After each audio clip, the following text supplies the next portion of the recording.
Ngunit imbes na magalit, tumindig si Dominic at mariing tumingin sa kanya. Kung yun ang iniisip mo, nagkakamali ka dahil siyang dahilan kung bakit ako buo. At kahit pa ipilit mo sarili mo, hinding-hindi kita mamahalin. Sa labas ng silid nakarating si Isabela. Hindi niya napigilang sundan si Dominic dahil sa kutob niya. Narinig niya ang lahat. At sa sandaling yon, napaluha siya. Hindi sa sakit, kundi sa saya. Hindi niya inakala na sa harap mismo ng tukso, si Dominic ay nanatiling tapat sa kanya. Pagbalik nila sa asyenda, mahigpit siyang niyakap ni Isabela. Dominic, salamat. Dahil kahit anong mangyari, pinipili mo ko. Hinalikan siya ng binata sa noo. Ikaw lang, Isabela. Ikaw lang. At sa unang pagkakataon, nakaramdam si Isabela ng kapayapaan. Ngunit hindi niya alam na mas matindi pa ang susunod na galaw ni Natalie. Lumipas ang ilang araw na payapa sa hasyenda. Abala si Isabela sa pagtulong sa mga manggagawa. At sa bawat oras na kasama niya si Dominic, mas lalong tumitibay ang tiwala at pagmamahalan nila. Ngunit sa kabilang dako, si Natalie ay hindi matahimik. Nakatayo siya sa balkonahe ng kanyang mansyon. Hawak ang isang baso ng alak. Kung hindi ko siya makukuha ng tukso, dudungisan ko naman ang pangalan ni Isabela. At kapag nawala ang tiwala ng lahat sa kanya, saka ko siya mawawasak. Nakangisi na wika niya sa sarili. Kinabukasan, kumalat ang isang balita sa mga kalapit na hasyenda. May mga kwentong ikinakalat na di umano'y si Isabela ay hindi dalagang marangal. Ayon sa sabi-sabi, pinalayas daw siya ng kanyang ama sa Maynila dahil nahuli itong may relasyon sa isang may asawa. Agad itong kumalat. Hindi nagtagal ay narinig na rin ang mga tauhan sa hasyenda ni Dominic. Senyorita Isabela! Nag-aatubiling lumapit ang isa sa mga kasambahay. May naririnig po kaming usapan na hindi maganda tungkol sa inyo. Sana'y hindi po totoo. Parang tinusok ng karayom ang puso ni Isabela. Anong ibig mong sabihin? Ikinuwento ng kasambahay ang kumakalat na balita. Nanlaki naman ang mata ni Isabela at halos mawalan ng lakas ang tuhod.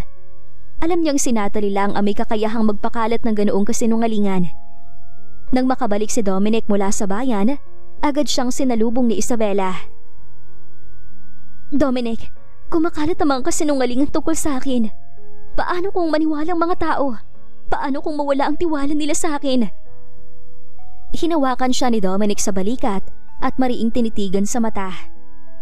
Isabela, makinig ka. Kilala kita. Wala akong pakialam sa sinasabi ng iba. Ang mahalaga, alam ko ang totoo at hindi ko hahayaang masirang pangalan mo sa harap ng mga taong mahalaga sa atin. Napaluha ang dalaga bago niya niyakap si Dominic. Ngunit kahit may katiyakan siyang kasama niya ito, hindi pa rin mawala ang pangamba sa puso niya. Samantala, si Natalie ay tuwang-tuwa. Sa loob ng kanyang opisina, kausap niya ang isang tauhan. Siguruhin mong patuloy na kakalat ang chismis. Gusto kong sa bawat sulok ng hasyenda, si Isabela ang pinag-uusapan. Kapag bumagsak ang reputasyon niya, ako nang tatanghaling karapat-dapat kay Dominic. Ngunit hindi niya alam, nakikinig mula sa labas ng binata ang isang batang trabahador. At sa murang edad nito, dama niyang mali ang ginagawa ni Natalie. Kinagabihan, lumapit siya kay Isabela. Senyorita, narinig ko po si Senyora Natalie. Siya po nagkakalat ng masamang balita tungkol sa inyo. Nalaki ang mga mata ng dalaga. Sa wakas, may patunay na siya. Ngunit alam niyang hindi madali ang laban. Kailangan niyang ipakita kay Natalie na hindi siya basta-basta matitinag. At sa kanyang puso, nagsimula ang apoy ng tapang. Hindi na siya ang dating dalagang tahimik at sunod-sunuran. Ngayon, handa na siyang ipaglaban ang sarili at ang pagmamahal niya kay Dominic.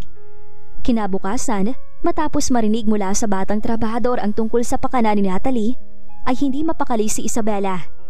Gusto na niyang ipagsigawan ang katotohanan. Ngunit alam niyang hindi sapat ang salita lamang. Kailangan niya ng matibay na ebidensya upang tuluyang masupil si Natalie. Habang nag-iisip, dumating si Don Ernie, ang matandang katiwala na matagal nang naninilbihan sa pamilya ni Dominic. Senyorita Isabela, maaari ba kita makausap? Aniya habang may mabigat na ekspresyon sa muka. Tumango naman si Isabela at sumama siya sa katiwala sa isang lumang silid sa asyenda, kung saan nakatago ang mga lumang dokumento at larawan ng pamilya. Ano po yun, Don Erning? Huminga ng malalim ang matanda bago nagsalita. Matagal ko nang gustong sabihin sa iyong katotohanan, ngunit hindi ko magawa dahil sa takot. Ngunit ngayong ikaw ay inaatake ni Senyora Natalie, naniniwala kong panahon na para malaman mo. Nanlaki ang mga mata ni Isabela. Ano ang ibig niyong sabihin? Dahan-dahan siyang inilapit ni Don Erning sa isang lumang kahon. Binuksan ito at lumabas ang mga papel at lumang litrato. Isa sa mga yon ay larawan ng kanyang ina, kasama ang ina ni Dominic. Namutla si Isabela. Si Mama? Bakit siyang kasama ng ina ni Dominic? Tumango si Don Erning. Matagal nang magkaibigan ng mga pamilya ninyo. Ngunit hindi lang yun, magkasosyo sila sa hasyenda. Ang kalahati ng lupain na ito ay dapat nakapangalan din sa iyong ina. Nabigla ang dalaga. Ano? Ibig sabihin, may karapatan ako sa hasyendang ito? Hindi lang basta karapatan. Ang totoo, nang mamatay ang iyong ina, ipinagkatiwala niya sa akin ang mga papeles. Ngunit natakot akong ipakita dahil baka magdulot ng kaguluhan. Ngunit ngayon nakikita kong ginagamit ni Natalie ang kapangyarihan at yaman laban sa iyo. Naniniwala akong ito na ang tamang oras. Nanginginig ang mga kamay ni Isabela habang hawak ang dokumento. Hindi niya alam kung maiiyak siya o matutuwa. Ngunit higit sa lahat, dama niyang unti-unting bumabalik ang lakas ng loob niya. Nang dumating si Dominic, agad niya itong ipinakita.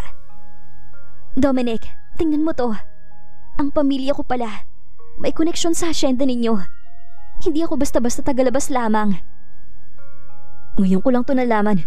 Pero tama si Tio Erning. May bahagi ka sa lahat ng ito. Hinawakan niya ang kamay ni Isabela. Ngunit kahit ano pang nakasaad dito, Isabela, hindi yun ang dahilan kung bakit kita minamahal. Hindi kayamanan o lupa. Ikaw mismo. Ngunit kung ito ang magiging sandata natin laban kay Natalie, gagamitin natin. Napaluha si Isabela at yumakap sa binata. Sa wakas, hindi na lamang puso ang pinangahawakan niya. Mayroon na siyang patunay. May dahilan na para ipaglaban ang sarili. At sa dilim ng gabi, nakatanaw sa malayo si Natalie. Hindi alam na unti-unti na siyang nalalapit sa kanyang pagbagsak. Hindi mapakali si Natalie muna lang malaman niyang hindi bumibitaw si Isabela kay Dominic.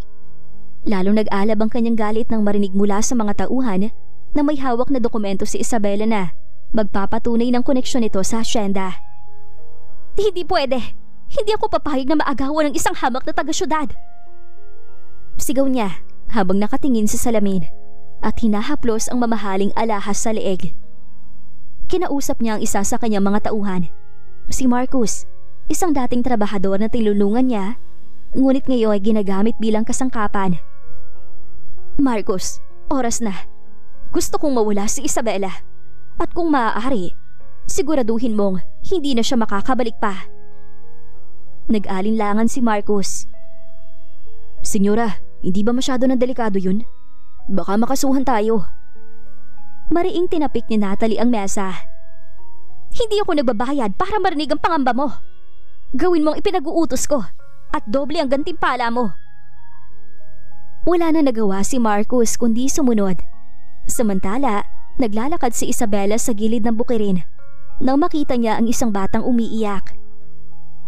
Ate Isabela, tulungan mo po si kuya. Nahulog siya sa ilog. Sigaw ng bata. Dali-dali siyang sumama. Hindi alam na bitag pala ito. Nang makarating sa tabing ilog, walang batang nahulog, kundi dalawang lalaking nakamaskara ang humawak sa braso niya. Dominic! Sigaw ng dalaga. Pilit na nagpupumiglas.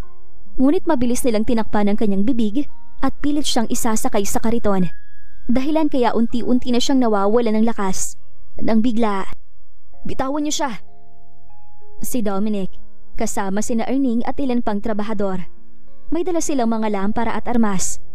Tumakbo naman si Marcus, ngunit nahila ang kanyang panyo at lumantad ang kanyang muka. Si Marcus? Gulat na saad ni Mang Erning. Nagkatinginan sina Isabela at Dominic.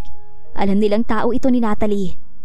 Niyakap ng binata si Isabela na nanginginig pa rin dahil sa takot. Wala na, ligtas ka na. Hindi na kita hahayaang muling madamay. Ngunit sa puso ni Isabela, alam niyang hindi pa tapos ang laban. Kung ganito kalaki ang kaya ni Natalie, kailangan nilang maghanda sa mas matinding pagsubok. Kinabukasan, humarap sila sa mga tauhan at ipinakita ang dokumentong hawak ni Isabela. Ako si Isabela Morales. At may karapatan ako sa lupang to. Pero hindi na ninyo ako dapat katakutan dahil hindi ako mag-isa. Nasa akin ang katotohanan. Nag-ingay ang mga tao, ngunit mas marami ang lumapit kay Isabela at kumampi. Sa wakas, nagsisimula na silang makita ang tunay na kulay ni Natalie. At sa malayo, mula sa bintana ng kanyang silid, pinagmamasdan ni Natalie ang tagpong iyon. Ang mga labi niya ay nag-iigting sa galit, ngunit ang kanyang isip ay lalo pang nagingit-ngit sa paghihiganti. Kung ganoon, maghahanda ako ng huling hakbang. Isang laban na hindi nila maliligtasan. Kinabukasan, isang malaking pagtitipon ang naganap sa lumang buluwagan ng hasyenda. Naroon ang mga manggagawa, mga matatandang kasambahay, at maging ang mga taong matagal nang nagdududa sa pamamahala ni Natalie. Tahimik ang lahat ng bumukas ang malaking pinto. Pumasok si Natalie, nakasuot ng marangyang bestida habang nakataas ang baba. Sumunod naman sina Isabela, Dominic at Mang Erning. Kita ang tensyon sa kanilang mga mata. Ang lahat ng to ay pawang kasinungalingan! Sigaw agad ni Natalie. Si Isabela ay isang mga agaw lamang. Ako ang tunay na tagapagmana ng hasyendang to. Ngunit humakbang si Isabela. Hawak ang makapal na sobre. Hindi yan totoo. May hawak akong dokumento mula sa abogado ng pamilya Morales. Si Mama nag-iisang anak ni Don Julio de la Cruz. At nakasaad sa dokumento na isa siya sa nagmamay-ari ng hasyendang to. At ako nag-iisang anak ni Mama. Kaya nang mawala siya, ay sa akin nakapangalan ng hasyenda. Nag-ingay ang mga tao. May ilan na naluha, may ilan namang natuwa. Kasabot mo lang yan. Balik ni Natalie habang nabasag ang tinig sa galit. Walang puwang dito ang isang gaya mo. May puwang ang katotohanan. At panahon na para lumabas ang lahat ng lihim. Ipinakita ni Mang Erning ang mga papeles, mga titulo at testamento na matagal niyang itinago bilang katiwala ng pamilya. Totoong sinasabi ni Isabela. Siya ang legal na tagapagmana. At ikaw, Natalie, matagal mo nang ginamit ang hasyenda para sa sariling kapakinabangan. Panahon na para tapusin to. Nanlaki ang mga mata ni Natalie. Pilit siyang lumapit sa mesa para agawin ang dokumento. Ngunit hinarang siya ng mga tao. Hindi kayo pwedeng magdesisyon laban sa akin. Ako nagpakain sa inyo. Sigaw ng babae. Ngunit may isang matandang magsasaka ang lumapit at nagsalita. Hindi totoo yan. Noon pa man, ginamit mo lang kami. Ngayon, papaanig na kami sa totoong may malasakit kay Senyorita Isabel at Senyorito Dominic. Nag-iyakan ng ilan. Sumigaw ng pagsuporta ang karamihan. Sa wakas, bumigay si Natalie at bumagsak sa sahig. Hindi! Hindi pwede! Bulong niya habang unti-unting dinadala ng mga otoridad. Tumalikod si Isabela. Nanginginig pa rin.